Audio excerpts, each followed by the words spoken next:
Well, with the big five, gorilla trekking, horseback riding, hot springs, and beautiful landscapes, why is it that Ugandans are not gravitating to traveling within their own country? In the studio, we have with us Dr. Andrew Seguya. He is the Executive Director of Uganda Wildlife Authority, helping us shed light on some of these issues. Well, before the break, we were you had hinted on just how beautiful Uganda is and how somewhat along the way we've been allowing ourselves to make compromises to our environment by cutting down trees.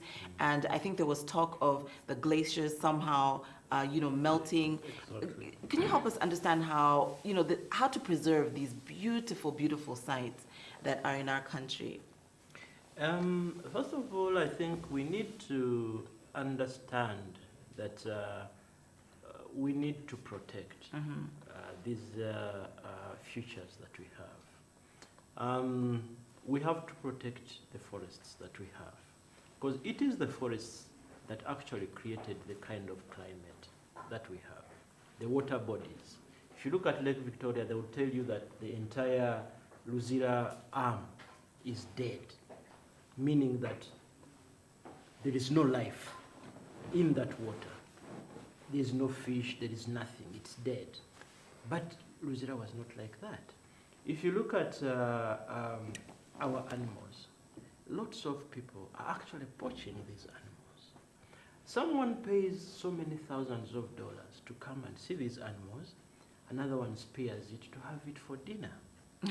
And of recent, we've had the criminal gangs, killing our elephants for ivory. Yes. And this has to stop. We've taken measures in Wildlife Authority, but the responsibility goes back to Ugandans, that who is that person poaching? Who is your neighbor who is poaching? Who is your neighbor who is actually buying ivory from poachers? In actuality, the president said that if you find them buying ivory, you should shoot to kill. No, the ones who come into the park, especially those ones who are armed. Because, you see, guns are not sticks. The moment you carry a gun and put a bullet into it, that means you are ready to kill. So the president was very clear that you have to face fire with fire. And that one, I think a directive is a directive. But what we are telling people is that we need to preserve this. But on a bigger platform, the issue of climate change. Because it's climate change that is threatening our glaciers. It's climate change that has changed the temperatures around. If you went to Kabale right now, it's actually hot. Kabale has never been hot. Now, the effect of this is that, features that were not in particular areas have come. I'll give you an example. In my parks, a lot of the savanna parks are now becoming forested. The danger of this is that all these animals that are savanna animals, like the antelopes and what, they migrate away from these forested areas and go probably into habited areas. That's why we have the human wildlife conflict. So we have to look not only on the local side, but also globally, the issue of climate change and your contribution as a human being. There are certain issues. The issue of the forests and the trees that you have in your community. Everything, these are the ones that absorb carbon. And if that carbon is not absorbed, it becomes a problem in the atmosphere. It might look like a small thing, but every little thing helps. So I think we need to live responsibly. First, in our environment, we have to protect our forests. We have to protect our animals.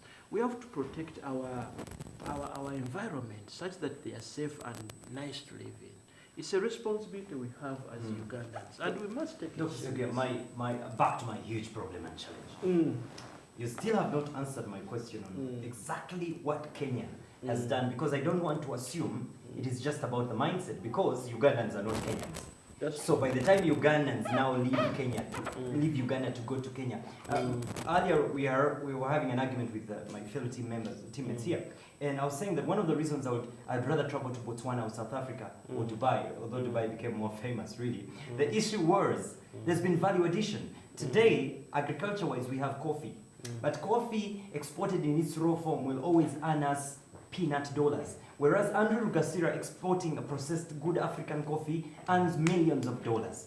My point is, Uganda Wildlife Authority, UTB, and the parties that are stakeholders, do you feel you have done enough to add value around the sector we're talking about, the Wildlife Authority? And without shame, I will say that I might be one of the Ugandans who may not necessarily get in my car right now and go to a park. Why? Because the last time I was there in primary or secondary, I'd been told nothing much has changed. And whether you're talking about brands like Orange, Airtel, there's brand growth, there's innovation, there's creativity. So do you feel that actually that department has been lacking, whereby the innovation and creativity has not been there, and some Ugandans are like deja vu? Well, I'm just going to say the bad, like I saw them in primary school. What has been added to it? What's the experience? So from what Kenya has done differently, because for Kenya, it won't just be about mindset, because Ugandans are going there. Yeah. In Uganda, what's not being done? Do we feel the value addition is sufficient? Value addition is something that we need to do. And I think it is a collective thing for all of us. Of course, for us as the national parks, we need to add value. We need to add quality accommodation. We need to do investments into our park. We need to do the facilities to be much better, such that they are comparable. If you went into the Kenya National Park, I think they have about, Masai Mara only has about 7,500 rooms. So that means that people who want to go to Masai Mara will have a place to sleep. If you look at Maichi Depot, I have 30 rooms. If you look at Queen Elizabeth National Park, before we added our 60 rooms, we only had about 50 to 70 As you proceed, you've talked about Kenya. I've been there before. Yeah. I had opportunity partnering with Serena. I was given a trip for a week. Guess what? It was not just about rooms. No. For me, it was a home away from home. I love the rooms. I'm not going to mention which park in Uganda, but the year was 2006. I went there.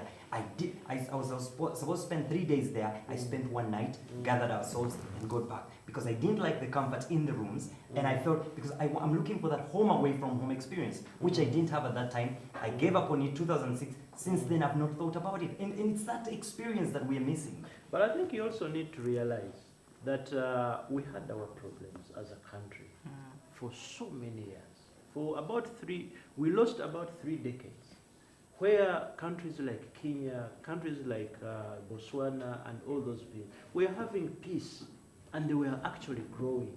Don't forget that in the 1960s, Uganda was the #1 destination in this area.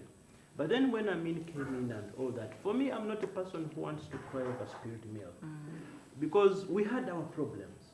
When Kenya was developing all those infrastructures, we were actually destroying ours. War after war, we broke the bridges, we broke the roads, we broke everything, the hotels.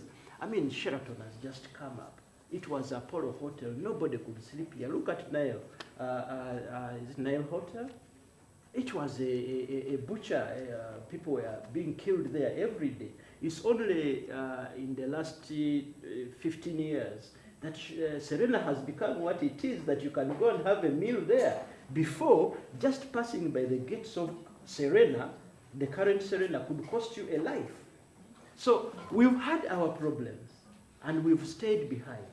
But what we're saying now is, let us move. We've had 30 years of peace. Yes, investments are coming. I want to tell you that people are very excited about investing in the parks, and we need to support those investments. We need to say to ourselves that, yes, I may not have a country lodge like I have when I go to Mara. I might have a room, but that is my home, that is my room, that is me. Can I support this? Can I engage with the Wildlife Authority, with UTB, with everybody? You yourself, why can't you invest with me in these parks, such that you become part of the revolution that changes? Because the value addition on the parks is not yet sufficient. I want because you to be part of it. Doctor, why would the Aga Khan invest up to $1 billion US in Kenya, Para lodges, Mara lodges, and in Uganda just stick to the Serena Kampala and not get out there? No. Is there something Serena still... is coming. Serena is coming to the parks. We are talking to them. They want to do a circuit. They want to do Queen Elizabeth. They want to do Makshon, and they want to do Kidepo as a circuit. But it's just because now they've had the confidence. Why would Serena, why would Aga Khan put $1 billion in a country that is going to blow up tomorrow? This is the problem that we've had. We have so many of these big hotel chains that don't want to come, they say, I don't know what will happen in 20 years. Uganda, I look at the last 40 years so that I can predict the next 20 years, and all I see is war and disease. But we are saying we have moved from that. But let me tell you, you have an opportunity, Edwin, to be part of this revolution. Where do you put your money? That's a really. Why don't you put it with me? That's a very good point. Why don't you do a tented lodge, 8 rooms, high class, and get the $300? Why does it have to be Aga Khan to come from wherever and come and take that money? When, Edwin, you can do it. Dr. Seguya. All right, that's a very good point. Yes, that's an excellent point, and I think this is what we've been talking about.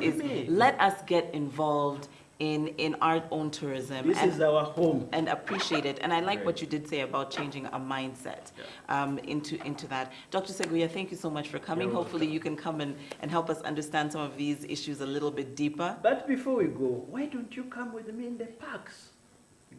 Come and visit. We've been planning on visiting. That. Yes. It's me who's been causing the I will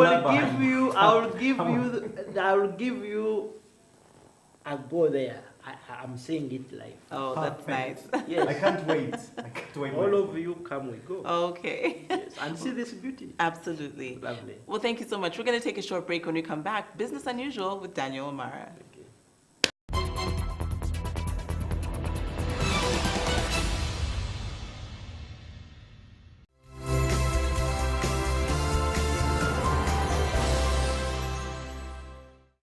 This is Urban